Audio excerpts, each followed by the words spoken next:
Alhamdulillahirabbil alamin, asyhadu alla ilaha illallah wa asyhadu anna muhammadar rasulullah. Alhamdulillah teman-teman, kita bisa berjumpa lagi dengan pelajaran Pak Haji Amin. Pak Haji Amin, bolehkah jelaskan tentang yang berkaitan dengan kurban? Oh, mangga. Alhamdulillah. Asyhadu an la ilaha illallah wahdahu la syarikalah wa asyhadu anna Muhammadan abduhu wa rasuluh amma ba'du. Rekan-rekan yang terhormat, Rasulullah Shallallahu alaihi wasallam sekian abad yang telah lalu pernah bersabda, "Man wajada sa'atan falam yudohi fala yakrubana musolana." Yang artinya, siapa orang yang sudah mendapatkan kemampuan tetapi ia tidak menyembelih hewan kurban, fala yakrubana musolana, maka jangan dekat-dekatlah kamu dengan tempat sholat kami. Fala yakrubana musolana, janganlah kamu dekat-dekat dengan masjid kami. Hadis ini diriwayatkan oleh Imam Ahmad dan Ibnu Majah. Dari sabda Rasulullah Shallallahu alaihi wasallam ini mengundang reaksi positif di kalangan para imam mazhab, sampai-sampai ada yang mewajibkan, ada juga yang sampai sunat, ada juga yang mengatakan sunat muakkad alal kifayah. Nah, sekarang timbul pertanyaan, apa yang melatar belakangi bahwa Abu Hanifah sangat tegas menyatakan bahwa bagi orang yang mampu dia tidak menyembelih udhiyah, maka jangan dekat-dekat dengan masjid kami. Hukumnya wajib, kata Imam Abu Hanifah, Imam Auza'i. Apa yang menjadi latar belakangnya? Ya karena beliau itu membaca sebuah firman di dalam surat Al-Kautsar, Inna a'tainakal kautsar fasholli lirabbika wanhar.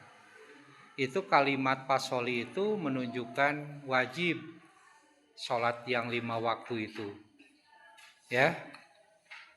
Nah, dikaitkan dengan ilmu usul fikih, al aslu fil amri lil wujub illa madalla dalil ala khilafihi, bahwa perintah pokok ya pada asalnya menunjukkan kepada wajib, illa madalla dalil ala khilafi, kecuali ada dalil yang memalikannya. Nah, itulah rekan-rekan, sehingga menyembelih hewan kurban bagi mereka yang mampu itu wajib. Bahkan dikuatkan dengan kalimat wanhar, sembelihlah. Nah, sedangkan menurut Imam Ato dan Imam Syafi'i, Imam Ahmad, Abu Yusuf dan Sauri, itu hukumnya sunat. Sunat itu ya sunat, dilaksanakan mendapatkan pahala, tapi tidak dilaksanakan tidak mendapatkan apa-apa. Tapi ingat ya rekan-rekan, sekalipun itu hukumnya sunat menurut imam-imam yang tadi, tapi ada sindiran yang cukup jadi perhatian bagi kita, dan kita jangan mengecilkan. Sebab di dalam hadis tadi, bagi orang yang sudah berkemampuan tidak menyembelih hewan kurban, jangan dekat-dekat dengan masjid kami, itu musola kami. Nah, ada di antara rekan-rekan kita yang mengatakan, loh nggak apa-apalah kalau jangan dekat-dekat dengan musola mah, asal jangan dekat dengan masjid. Ingat iwan, musola dan masjid itu sama fungsinya, tidak beda dengan masjid.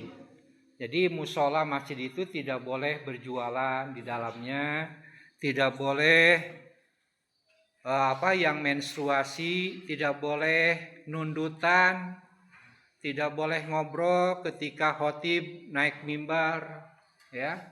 Itu iwatiman sama, ya. Nah, sekarang kita lanjutkan bagaimana menurut ulama-ulama termasur, ya. Kalau menurut ulama, menanggapi sabda Rasulullah Shallallahu Alaihi Wasallam tadi adalah hukumnya sunat muakkad alal kifayah. Nah, bagaimana Pak kalau menurut Kangjeng Nabi Muhammad Shallallahu Alaihi Wasallam? Kalau menurut Kangjeng Nabi Muhammad Shallallahu Alaihi Wasallam itu bisa wajib, kata beliau, bisa sunat. Wajib itu bagi mereka yang bernadar, berjanji, ya. Jadi kalau saya pada hari nahar dan hari tasyrik punya rezeki, saya akan kurban seekor sapi, nah misalkan seekor domba, itu jadi wajib. Makanya kita jangan asal ngomong ya, terlebih-lebih disaksikan oleh orang banyak. Jadi kurban itu tadinya sunat bisa jadi wajib karena dia bernadar, berjanji. Bisa sunat ya sunat. Bagi mereka yang banyak anaknya sekolah gitu kan, biaya kuliah, dia tidak mampu menyembelih, ya hukumnya sunat iwatiman. Nah itu iwatiman, rekan-rekan yang terhormat yang berkenaan dengan ibadah kurban. Tapi kalau bisa, jadi rekan-rekan kalau bisa jangan seperti janjinya si Kabayan dan si Iteng. Bagaimana si Kabayan? Dia ceritanya healing ke kampung. Setelah di kampung itu dia naik pohon kelapa. Di atas pohon kelapa itu sudah nyampe, si Kabayan itu kena musibah, tertimpa angin yang cukup lama. Nah dia berjanji, ya Allah, kalaulah aku bisa turun selamat, aku akan kurban seekor sapi besar. Nah ditakdirkan selamat sampai tengah-tengah. Di tengah-tengah dia robah lagi. Genian selamat, abdi mah cenah bade kurban sapi we. Ya, yang tadinya sapi besar jadi sapi biasa. Nggak sampai hampir selamat ke bawah, ganti lagi ya Allah dengan domba. Setelah dia selamat ke bawah, abdi mau bade kurban hayam. Itu jangan sampai begitu. Jadi kata Nabi Muhammad Shallallahu Alaihi Wasallam, kalau kamu bernadar, berjanji untuk melaksanakan sesuatu kebaikan, falyutihu, man nadaro ayyuti allaha falyutihu. Terlebih-lebih kita baca dalam Al-Quran, Allah menyatakan, auzubillahi minasyaitonirrajim, ya ayyuhalladzina amanu, wahai orang-orang yang beriman, aufu bil uqud, tepatilah janji. Mudah-mudahan kita pada waktunya nanti diberikan rezeki yang banyak oleh Allah Subhanahu wa taala sehingga kita bisa berkurban yang pada akhirnya kita semakin dekat dan dicintai oleh Allah Subhanahu wa taala. Aqulu qouli hadza wa astaghfirullah li wa lakum. Wassalamualaikum warahmatullahi wabarakatuh. Waalaikumsalam warahmatullahi wabarakatuh.